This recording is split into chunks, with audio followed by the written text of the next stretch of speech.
Hello, this is Shariananda, and I am once again moving into the third segment of Kwanzaa and the 21st century, or the Kwanzaa tradition and new thought. What we are trying to do, as we have said, is bridge the past with the present so that we may have a more brilliant future. And I believe that the traditions that we have established as African Americans also flow nicely into the unfolding traditions of new thought, which include looking forward to human transcendence, a new dimension of being, a new way of seeing the world, and that we are arriving fast at 2012, which is what we have understood to be a seminal year in our transition as human beings. If in fact we have been gradually evolved from apes and other early primates, then we certainly are going to evolve in the future into something even more. For myself, I believe my body is becoming a light body. But in order to know that, I have to invest in the future that I see from this perspective. Some months ago, I participated in something called the Retrocausation Project, where we sat in the present and we looked from the future back at our past. And that gave me the idea, in part, to do this work with you. So as the Oracle Shariananda, I feel it is my duty, some of my purpose, some of my direction, and that which is written on my heart from my birth and purpose in this time, to awaken as many people as I can to the possibilities of our great development as a species. We are turning into light every single day, and the love that we are, the joy that we are, will remove some of the pain and suffering, allow us to see new solutions along old pathways, just as I have seen the solution in part by combining Kwanzaa with new thought. So with that said, know that you can reach me at P.O. Box 3783, Merced, California 95340, or at Oracle Shariananda or Shariananda itself at gmail.com, and finally by phone at 209-358-4850. Thank you. So the Kwanzaa celebration has 7 days, and each day a candle is lit, and gifts are given that are made by hand from the members of families and in communities where communities are celebrating together. The gifts that are given each day represent the principle of that day, and certainly in the course of the year that preceded the Kwanzaa celebration, each family and each compartment of the community at large, whether the grocery store on the corner run by a black businessman, or the cleaners at around the block, which is run by yet another African American, and perhaps even the school run by an African American principal and with a majority of, say, African American staff, these all together form the community. But this is our immediate past, where we were somewhat xenophobic and closed so we could strengthen our nation. There was a time in African American history where we did not understand ourselves to be fully African and American at the same time, and we allowed ourselves to be called colored or to be called Negroes. Well, we called ourselves that for so long, but as we have come along, we've come to a new understanding of our humanity, of our nationality, and of our racial roots. And so we stand proudly today with our Kwanzaa tradition that allows each of us to participate without being bowled over by the crass and in some cases gross commercialism of Christmas. And that is why we developed the Kwanzaa celebration, to whom we owe Reverend Ron Karenga great praise and remembrance and honor. So Umoja is the first principle, which would have been December 26th. And if I did a reading for the family, then I would read in this way, using the Book of African Divination, the divination cards. So the first card that I pulled for day one would have been a need to plan. So of course we need to plan, otherwise things will go awry. So to have a Kwanzaa celebration, one naturally needs to plan, and that's understandable. I also drew a card from Tarot of the Ages, and it recommended that we also celebrate. We actually do a lot of celebration, and I wanted to show you the celebration card that was came up for the divination. So you can see that Tarot has a way of speaking to the moment, and that is one of the reasons that I enjoy it so much.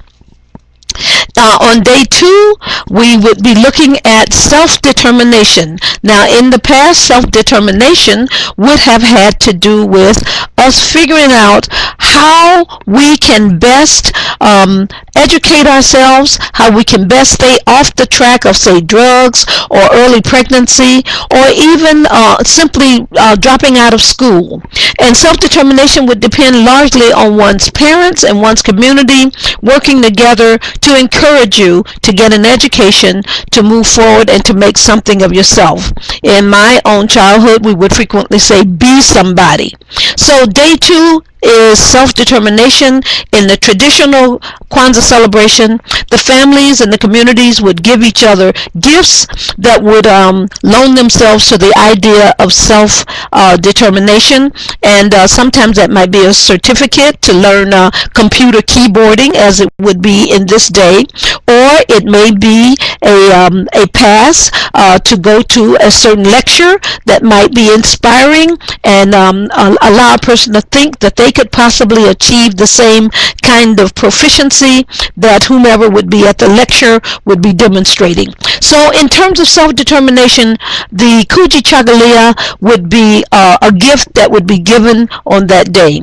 Now, when I drew cards for that day, we got the word kept secrets. We got kept secrets.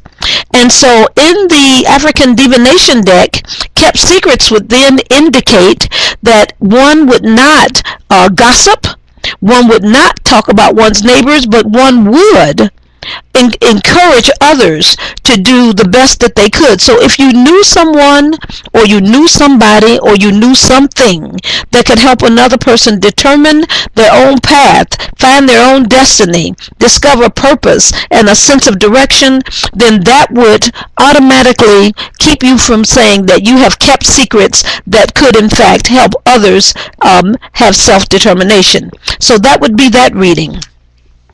On day 3, you would have Ujima, which would be collective work and responsibility.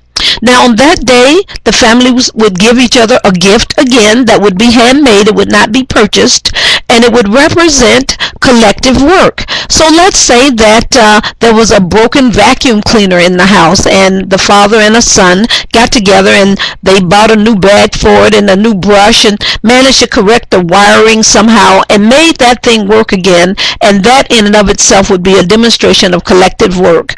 In the ancient tradition, or the older tradition of Kwanzaa celebrating. But in this day and age, we would then draw a card from the divination deck, and that would give us, say, social doings. Social doings. So that sounds right. Collective work means that you have completed some tasks together. You have all perhaps made clothing or been a part of a community celebration where everybody brought food, built benches, brought chairs. Everyone worked together in order to have the social doings that were about. Kwanzaa in and of itself creates a social doing so that everybody is doing something together. And so this card reads true to Ujima. And that, of course, brings us out of the 3 segments called the heart segment. Then on the 4th day of Kwanzaa, which would have been collective economics, day 4, we got the card hurtful gossip. Hurtful gossip. Now, collective economics in Kwanzaa is about us working together to use our monies to build community. So if someone wanted to start a cooperative, naturally the community would be asked to invest in that. That would be collective economics as we would have operated in the past. It also says invest in African American businesses and companies, support those who are going to school, give to the NAACP, give to the National Black Fund, what is it, just the National Black Scholarship Fund, and give to traditionally black schools. That would be how we would do collective economics in the past. But this card today reads hurtful gossip. So what is being said here is that we should avoid hurtful gossip or bad advice or bad tips. So we want to make sure anything we tell each other in the way of money-making schemes and in the way of encouraging someone to get rich quick, we want to make sure that advice is solid so it is not hurtful in the end. We do not want people telling others to sell drugs or to sell their bodies. These are ways in which we have worked against ourselves. So this particular card from the divination deck suggests that the things that we tell each other must be on the square and encourage us to use our financing and the advice we get from each other to help each other build more solid communities around our expenditures and our discretionary and appointed income. Also, we got when we looked at the Tarot of the Ages, we decided we'd have a look at the Tarot of the Ages, and let me remind you of that one. And that's one of the covers, and this is the other cover for it. In the Tarot of the Ages, we get this card, which is the Hermit. Now, the Hermit usually shows up as one who is going to lead you with his great light of truth to greater truth, to understanding and clarity. So in this case, we would rely on our seniors, the elders in our community, to give us advice as African Americans. But those of us who are into the New Age would then use this card as a direction to help us avoid withholding ideas and information that we have to keep another from advancing. So we are being asked to do mature sharing, to be the leader in the community who does in fact help the other. And so this is from the Tarot of the Ages. And I did not show you earlier the back of this card. The back of this card has something of the Star of David. It is 6-point pentagram. And you've got the Wheel of Fortune. So little wheels turning with big wheels to make life go on. And so one of the things of the New Thought age is that there is much in layers that is at work at all times. So as we look at these cards and we discuss the family and the traditional Kwanzaa celebration, understand that we are bridging the gap between New Thought and Kwanzaa, which is a tradition in the African American community. On the 5th day of Kwanzaa, we have purpose. And as I drew the card for purpose, I got uncontrolled transformation in this particular deck. And what we've got is that in order for you to make any headway, you yourself as a traditional member of the community, you will need to have a plan. You will need to have a sense of the direction that you're going in. So otherwise, purpose cannot be achieved either in your waking moments or in your future that you behold you will eventually run into. You need to you need to saddle the horse and ride it in the direction that it's going, which is toward education, fulfillment, and clear contribution with the skills and talents you have. So that would be how purpose or Nia would work in the traditional tarot. I would like to suggest that there was also the Knight of Batons that we looked at in the Tarot of the Ages. And the Knight of Batons suggested that by contrast, you could ride steady and sure toward your goals if you knew where you were going. So the Tarot can help us to see our direction and see it clearly. We are starting to come upon the last minutes for this particular video, so I want to hurry along with Kuumba. Kuumba is creativity, and we drew this card, and it suggests over concern. So we don't have to spend so much time worrying about how to do something. Just do something. And we can turn a small idea into a very big one. As you can see, this Kwanzaa video is a big idea that came from a small nugget about Kwanzaa and the celebration of it. Last but not least, we got good parties for Imani, and that would suggest that at the end of the day, we will all work together because we have faith that we can do